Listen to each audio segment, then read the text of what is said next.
नमस्कार बच्चों, मैं श्रीमती वंदना सक्सेना उच्च माध्यमिक शिक्षक शासकीय महात्मा गांधी उच्चतर माध्यमिक विद्यालय गांधीनगर भोपाल से हूँ।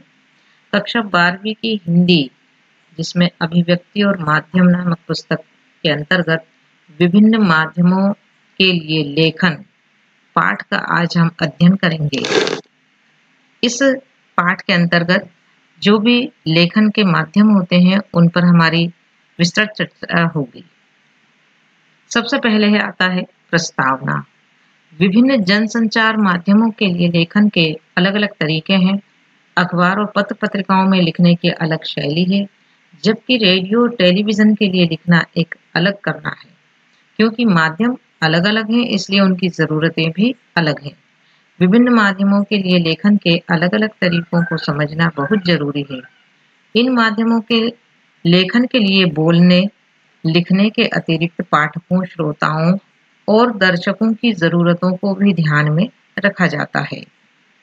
अब आते हैं हमारे प्रमुख जनसंचार माध्यम, जिसके अंतर्गत प्रिंट, टीवी, रेडियो और इंटरनेट है। आप सभी नियमित रूप से अखबार पढ़ते हैं और इसके अलावा मनोरंजन या समाचार जानने के लिए टीवी भी देखते हैं और रेडियो भी सुनते हैं। इन सभी माध्यमों में पढ़े, सुने या देखे गए समाचारों की लेखन शैली, भाषा और प्रस्तुति में क्या फर्क नजर आया? कोई विशेष अंतर है या नहीं? निश्चय ही इन सभी माध्यमों में समाचारों की लेखन शैली, भाषा और प्रस्तुति में आपको कई अंतर देखने को मिले होंगे। जनसंचार के विभिन्न माध्यमों के बीच फर्क को समझने के लिए सभी माध्यमों के लेखन की बारीकियों को समझना जरूरी है। लेकिन इन माध्यमों के बीच के फर्क को आप तभी समझ सकते हैं जब आप हर माध्यम की विशेषताओं और उसकी खूबियों और खामियों से परिचित हों। इन जनसंचार के माध्यमों में क्या-क्या खूबियां होती हैं, क्या खामियां होती हैं, इसके बारे में अब हम जानेंगे। अगर आपसे पूछा जाए कि आप इन सभी माध्यमों में सबसे अधिक किसे पसंद करते हैं और क्यों, तो आपका जवाब क्या होगा?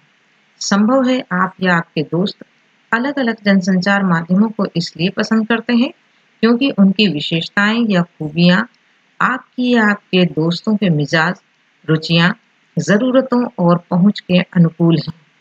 जनसंचार के विभिन्न माध्यमों के बीच फर्क चाहे जितना हो, लेकिन वह आपस में प्रतिद्वंदी नहीं है, बल्कि एक दूसरे के पूरक और सहयोगी है। आइए अब इन सभी माध्यमों की अलग-अलग खूबियों और खामियों को समझने की कोशिश करें। पहला आता है हमारा प्रिंट माध्यम। प्रिंट यानी मुद्रित माध्यम। जनसंचार के आधुनिक माध्यमों में यह सबसे पुराना है। असल में आधुनिक युग की शुरुआत ही मुद्रण यानी छपाई के आविष्कार से हुई है। हालांकि मुद्रण की शुरुआत चीन से है, लेकिन आज हम जिस छापे खाने को देखते हैं, इसके आविष्कार का श्रेय जर्मनी के गुटेनबर्ग को जाता है। छापा खाना यानी प्रेस के आविष्कार ने दुनिया की तस्वीर बदल दी। यूरोप में पुनर्जागरण रेनेसां के शुरुआत में छापे खाने की अहम भूमिका थी। भारत में पहला छापा खाना सन 1556 में गोवा में खुला। इसे मिशनरियों ने धर्म प्रचार की पुस्तकें छापने के लिए खोला था। तब से अब तक मुद्रण तकनीक में काफी बदलाव आया है और मुद्रित माध्यमों का व्यापक विस्तार हुआ है। अब मुद्रित माध्यमों की कौन-कौन सी विशेषताएं होती हैं, इस पर हम देखें जरा। पहली है मुद्रित माध्यमों की सबसे बड़ी विशेषता शक्ति यह है कि छपे हुए शब्दों में स्थायित्व होता है, मतलब वो स्थायी रूप में होते हैं। दूसरी विशेषता है सबसे बड़ी कि यह लिखित भाषा का विस्तार है। इसमें लिखित भाषा की सभी विशेषताएं शामिल है। लिखित भाषा अनुशासन की मांग करती है। बोलने में एक स्वतंत्रता होती है, लेकिन लिखने में आपको भाषा, व्याकरण, वर्तनी और शब्दों के उपयुक्त इस्तेमाल का ध्यान रखना पड़ता है। तीसरी विशेषता यह है कि यह चिंतन, विचार और विश्लेषण का माध्यम है। इस माध्यम में आप गंभीर और गूढ़ बातें लिख सकते हैं, क्योंकि पाठक के पास न सिर्फ उसे पढ़ने, समझने और सोचने का समय होता है, बल्कि उसकी योग्यता भी होती है। असल में मुद्रित माध्यमों का पाठक वही हो सकता है जो साक्षर हो और जिसमें औपचारिक या अनौपचारिक शिक्षा के जरिए एक विशेष स्तर की योग्यता भी हासिल की हो। अब मुद्रित माध्यमों की कुछ सीमाएं या कमजोरी भी होती हैं, जिसमें पहली आती है निरक्षरों के लिए मुद्रित माध्यम किसी काम के नहीं है, क्योंकि वो पढ़ना नहीं जानते हैं तो उनकी बारे में ज्यादा जानकारी उनको मिल ही नहीं पाएगी। साथ ही मुद्रित माध्यमों के लिए लेखन करने वाले को भी अपने पाठकों के भाषा ज्ञान के साथ साथ उनके शैक्षिक ज्ञान और योग्यता का विशेष ध्यान रखना पड़ता है। इसके साथ ही पाठकों की रुचि और जरूरतों का भी ध्यान रखना पड़ता है। दूसरी जो कमजोरी आती है वह है मुद्रित माध्यमों की एक और सीमा यह है कि वे रेडियो, टीवी या इंटरनेट की तरह तुरंत घटी घटनाओं को संचालित नहीं कर सकते। यह एक निश्चित अवधि पर प्रकाशित होते हैं। तीसरी आती है अखबार या पत्रिका में समाचारों या रिपोर्ट को प्रकाशन के लिए स्वीकार करने की एक निश्चित समय सीमा होती है, जिसे डेडलाइन कहते हैं। कुछ अपवादों को छोड़कर समय सीमा समाप्त होने के बाद कोई सामग्री प्रकाशन के लिए स्वीकार नहीं की जाती है। चौथी कमी है इसी तरह मुद्रित माध्यमों में लेखक को जगह अर्थात स्पेस का भी पूरा ध्यान रखना चाहिए। महत्व और जगह की उपलब्धता के अनुसार ही निश्चित करते हैं कि किसे कितनी जगह मिलेगी। पांचवा जो कमी आती है वह है मुद्रित माध्यम के लेखक या पत्रकार को इस बात का भी ध्यान रखना पड़ता है कि छपने से पहले आलेख में मौजूद सभी गलतियों और अशुद्धियों को दूर कर दिया जाए, क्योंकि एक बार प्रकाशन के बाद वह गलती या अशुद्धि वहीं चिपक जाती।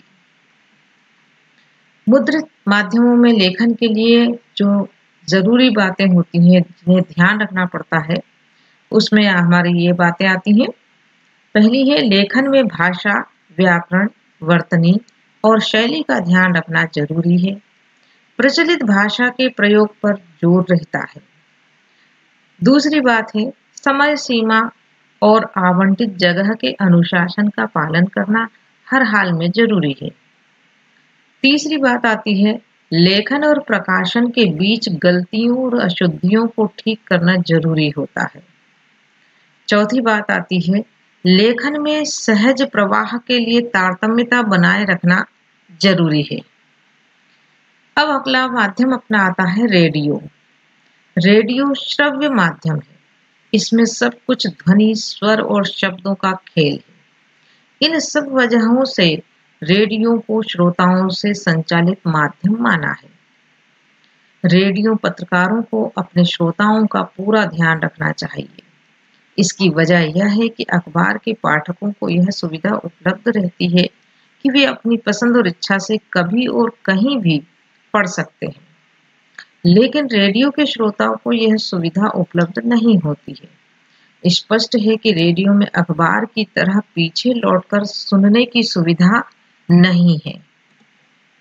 दरअसल रेडियो मूलतः एक रेखीय या लीनियर माध्यम है और रेडियो समाचार बुलेटिन का स्वरूप, ढांचा और शैली इस आधार पर ही तय होता है। रेडियो की तरह टेलीविजन भी एक रेखीय माध्यम है, लेकिन वहां शब्दों और ध्वनियों की तुलना में दृश्यों या तस्वीरों का महत्व सर्वाधिक होता है।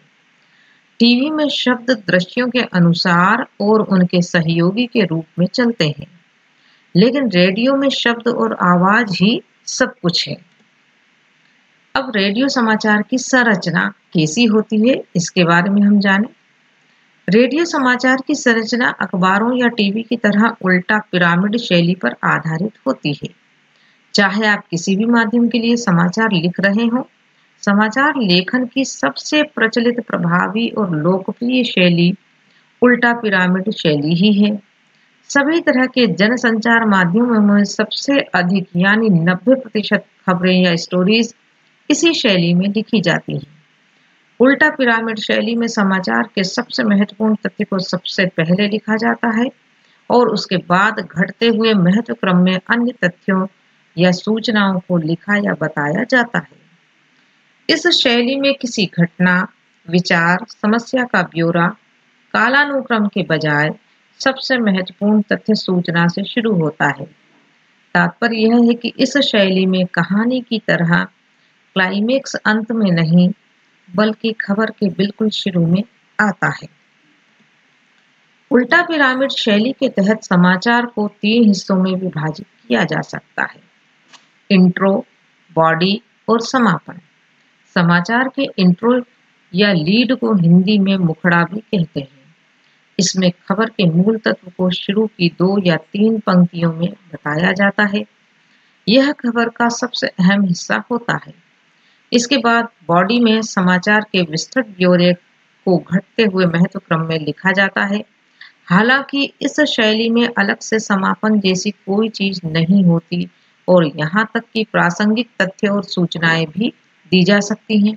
अगर जरूरी हो तो समय और जगह की कमी को देखते हुए आखिरी कुछ लाइन हो या पैराग्राफ को काट कर हटाया भी जा सकता है और इस स्थिति में खबर वहीं समाप्त हो जाती है। रेडियो के लिए समाचार लेखन की बुनियादी बातें। सबसे पहले आता है साफ सुथरी और टाइप्ड कॉपी। समाचार कॉपी ऐसे तैयार की जानी चाहिए कि उसे पढ़ने में वाचक वाचिका को कोई दिक्कत नहीं है।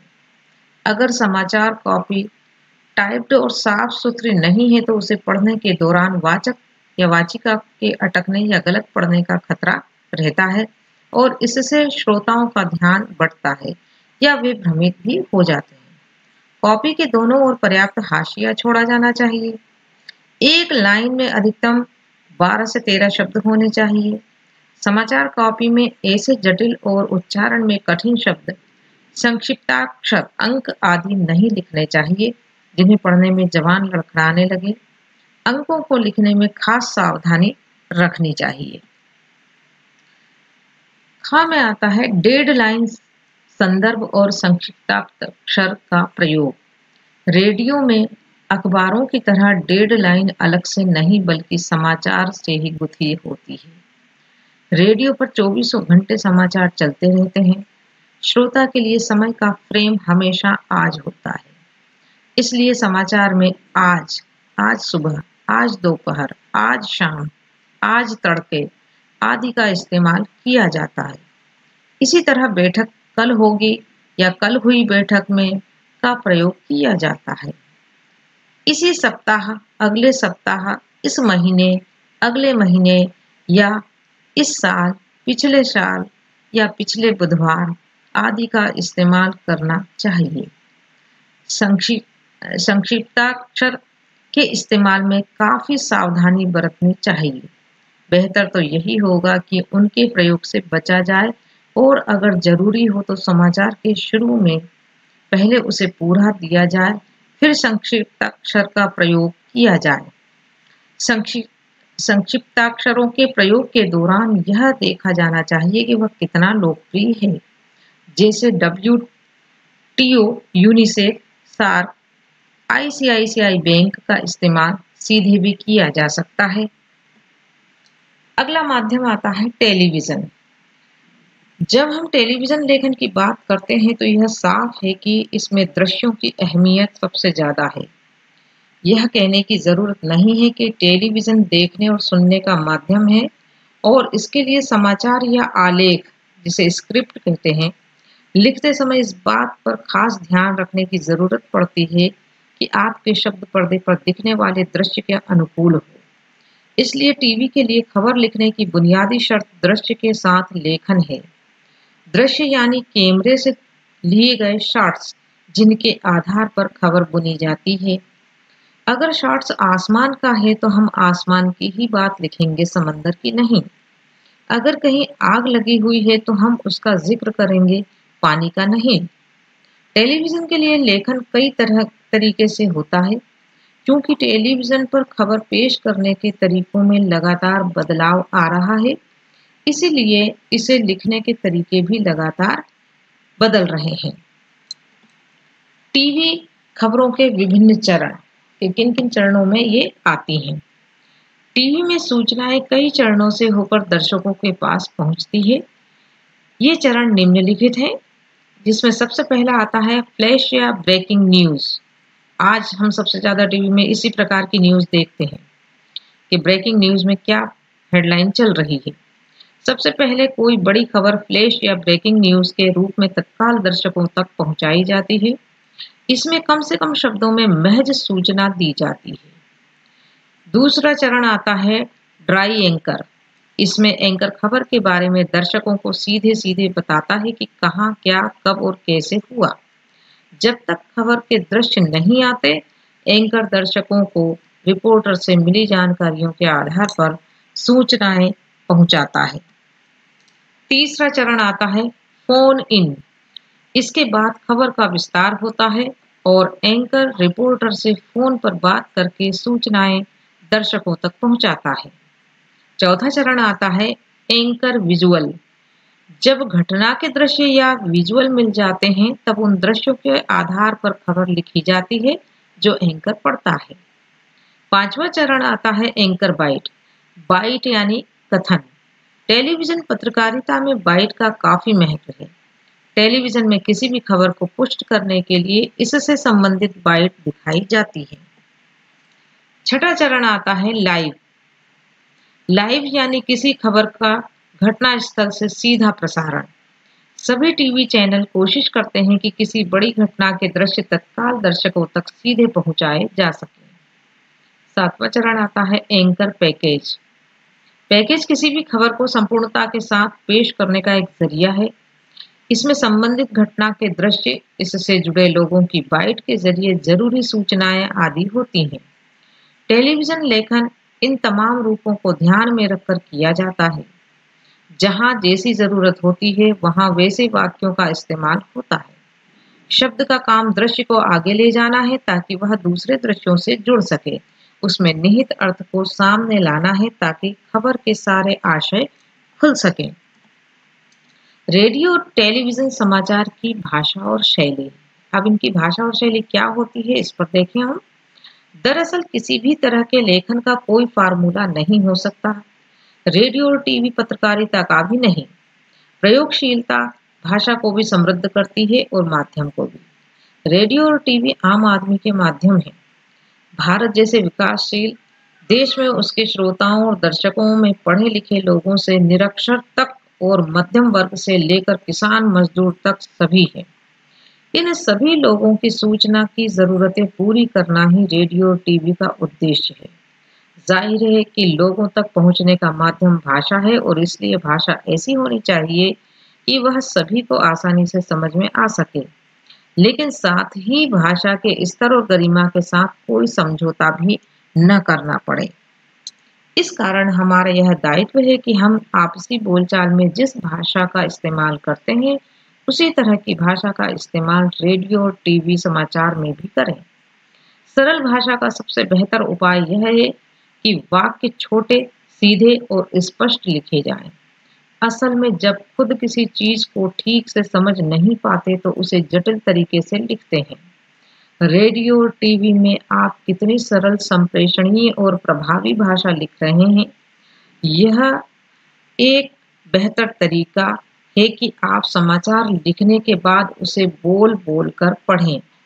यह एहसास हो जाएगा कि भाषा में कितना प्रवाह है। उसे पढ़ने में समाचार वाचक या वाचिका या एंकर को कोई दिक्कत तो नहीं होगी, या उसे सभी लोग आसानी से समझ तो जाएंगे। अब इसके अंतर्गत कौन कौन सी सावधानियां बरतनी पड़ती हैं, ये भी हम देखें। रेडियो और टीवी समाचार में भाषा और शैली के स्तर पर काफी सावधानी बरतनी पड़ती है। ऐसे कई शब्द हैं जिनका अखबारों में धड़ल्ले से इस्तेमाल होता है, लेकिन रेडियो और टीवी में उनके प्रयोग से बचा जाता है। जैसे निम्नलिखित, उपरोक्त, अधोहस्ताक्षरित और क्रमांक आदि शब्दों का प्रयोग इन माध्यमों में बिल्कुल मना है। और इसी तरह द्वारा शब्द के इस्तेमाल से भी बचने की कोशिश की जाती है, क्योंकि इसका प्रयोग कई बार बहुत भ्रामक अर्थ देने लगता है। इसी तरह तथा, एवं, अथवा, व, किंतु, परंतु, यथा आदि शब्दों के प्रयोग से बचना चाहिए और उनकी जगह और, या, लेकिन आदि शब्दों का इस्तेमाल करना चाहिए। साफ सुथरी और सरल भाषा लिखने के लिए गैर जरूरी विशेषणों, सामासिक और तत्सम शब्दों, अतिरंजित उपमाओं आदि से बचना चाहिए। भाषा को साफ रखने के लिए कुछ जाने पहचाने नुस्खे हैं। एक तो वाक्य छोटे छोटे हों, एक वाक्य में एक ही बात कहने का धीरज हो, वाक्यों में तारतम्य ऐसा हो कि कुछ टूटता या छूटता हुआ ना लगे। दूसरी बात यह है कि शब्द प्रचलित हो और उनका उच्चारण सहजता से किया जा सके। अगला माध्यम आता है इंटरनेट।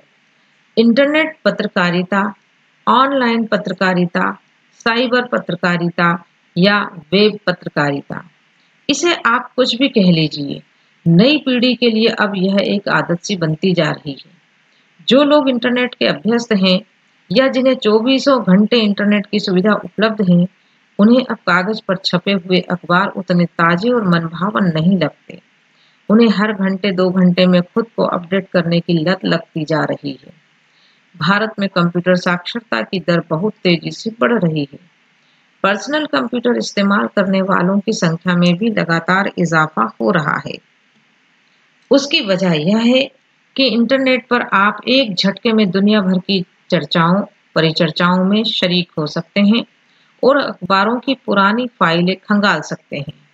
इंटरनेट एक टूल यानी औजार है जिसे आप सूचना, मनोरंजन, ज्ञान और व्यक्तिगत तथा सार्वजनिक संवादों के आदान प्रदान के लिए इस्तेमाल कर सकते हैं। लेकिन इंटरनेट जहां सूचनाओं के आदान प्रदान का बेहतरीन औजार है, वहीं वह अश्लीलता, दुष्प्रचार और गंदगी फैलाने का भी जरिया है। इंटरनेट पर पत्रकारिता के भी 2 रूप हैं। पहला तो इंटरनेट का एक माध्यम या औजार के तौर पर इस्तेमाल, यानी खबरों के संप्रेषण के लिए इंटरनेट का उपयोग। दूसरा, रिपोर्टर अपनी खबर को एक जगह से दूसरी जगह तक ईमेल के जरिए भेजने और समाचारों के संकलन, खबरों के सत्यापन और पुष्टिकरण में भी इसका इस्तेमाल करता है। रिसर्च या शोध का काम इंटरनेट ने बेहद आसान कर दिया है। इंटरनेट पत्रकारिता। इंटरनेट पर अखबारों का प्रकाशन या खबरों का आदान प्रदान ही वास्तव में इंटरनेट पत्रकारिता है। इंटरनेट पर यदि हम किसी भी रूप में खबरों, लेखों, चर्चा, परिचर्चाओं, बहसों, फीचर, झलकियों, डायरियों के जरिए अपने समय की धड़कनों को महसूस करने और दर्ज करने का काम करते हैं, तो वही इंटरनेट पत्रकारिता है। आज तमाम प्रमुख अखबार पूरे के पूरे इंटरनेट पर उपलब्ध हैं। इंटरनेट पत्रकारिता का इतिहास। क्या इसका इतिहास रहा है, इसके बारे में हम जानेंगे। विश्व स्तर पर इस समय इंटरनेट पत्रकारिता का तीसरा दौर चल रहा है। पहला दौर था 1982 से 1992 तक, जबकि दूसरा दौर चला 1993 से 2001 तक। तीसरे दौर की इंटरनेट पत्रकारिता 2002 से अब तक की है। पहले चरण में इंटरनेट खुद प्रयोग के धरातल पर था, इसलिए बड़े प्रकाशन समूह यह देख रहे थे कि कैसे अखबारों की उपस्थिति सुपर इंफॉर्मेशन हाईवे पर दर्ज हो। सच्चे अर्थों में इंटरनेट पत्रकारिता की शुरुआत 1983 से 2002 के बीच हुई। नई वेब भाषा HTML, जिसे हाइपर टेक्स्ट मार्कअप लैंग्वेज भी कहते हैं, ईमेल, इंटरनेट एक्सप्लोरर और नेटस्केप नाम के ब्राउजर आए। भारत में इंटरनेट पत्रकारिता। भारत में इंटरनेट पत्रकारिता का अभी दूसरा दौर चल रहा है। भारत के लिए पहला दौर 1993 से शुरू माना जाता है, जबकि दूसरा दौर सन 2003 से शुरू हुआ है। आज पत्रकारिता की दृष्टि से times of India, Hindustan times, Indian express, Hindu और आउटलुक की साइटें हैं।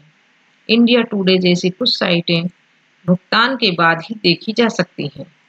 रिडीफ को भारत की पहली साइट कहा जा सकता है जो गंभीरता के साथ इंटरनेट पत्रकारिता कर रही है। वेबसाइट पर विशुद्ध पत्रकारिता शुरू करने का श्रेय तहलका.com को जाता है। हिंदी नेट संसार। हिंदी में नेट पत्रकारिता वेब दुनिया के साथ शुरू हुई। इंदौर के नई दुनिया समूहों से शुरू हुआ यह पोर्टल हिंदी का संपूर्ण पोर्टल है। इसके साथ ही हिंदी के अखबारों ने भी विश्व में अपनी उपस्थिति दर्ज करानी शुरू की। जागरण, अमर उजाला, नई दुनिया, हिंदुस्तान, भास्कर, राजस्थान पत्रिका, नव भारत टाइम्स, प्रभात खबर व राष्ट्रीय सहारा के वेब संस्करण शुरू हुए। प्रभा साक्षी नाम से शुरू हुआ एक अखबार प्रिंट रूप में न होकर सिर्फ इंटरनेट पर ही उपलब्ध है। हिंदी वेब का एक अच्छा पहलू यह भी है कि इसमें कई साहित्यिक पत्रिकाएं चल रही हैं। अनुभूति, अभिव्यक्ति, हिंदी नेस्ट, सराय आदि अच्छा काम कर रहे हैं। अब आते हैं हमारे अभ्यास के प्रश्न जिन्हें बच्चों को आपको करना है। सबसे पहला है, नीचे दिए गए प्रश्नों के उत्तर के लिए 4-4 विकल्प दिए गए हैं। सटीक विकल्प पर निशान आपको लगाना है। इंटरनेट पत्रकारिता आजकल बहुत लोकप्रिय है क्योंकि इससे दृश्य एवं प्रिंट दोनों माध्यमों का लाभ मिलता है। इससे खबरें बहुत तीव्र गति से पहुंचाई जाती हैं। इससे खबरों की पुष्टि तत्काल होती है। इससे न केवल खबरों का संप्रेषण, पुष्टि, सत्यापन होता है, बल्कि खबरों के बैकग्राउंड तैयार करने में तत्काल सहायता मिलती है। ख आता है, टीवी पर प्रसारित खबरों में सबसे महत्वपूर्ण है विजुअल, बाइट, नेट या उपयुक्त सभी। ग में है, रेडियो समाचार की भाषा ऐसी हो जिसमें आम बोलचाल के शब्दों का प्रयोग हो, जो समाचार वाचक आसानी से पढ़ सके, जिसमें आम बोलचाल की भाषा के साथ साथ सटीक मुहावरों का इस्तेमाल हो, जिसमें सामसिक और तत्सम शब्दों की बहुलता हो। दूसरा प्रश्न है, विभिन्न माध्यम जनसंचार, प्रिंट, रेडियो, टेलीविजन, इंटरनेट से जुड़ी 5-5 खूबियों और खामियों को लिखते हुए एक तालिका तैयार करें। तीसरा अभ्यास है, इंटरनेट पत्रकारिता सूचनाओं को तत्काल उपलब्ध कराता है, परंतु इसके साथ ही उसके कुछ दुष्परिणाम भी है। उदाहरण सहित स्पष्ट करना है। चौथा है, श्रोताओं या पाठकों को बांधकर रखने की दृष्टि से प्रिंट माध्यम, रेडियो और टीवी में सबसे सशक्त माध्यम कौन सा है? पक्ष विपक्ष में तर्क देना है। धन्यवाद बच्चों। यदि कोई कठिनाई आए तो अपने विषय शिक्षक से जरूर संपर्क करें।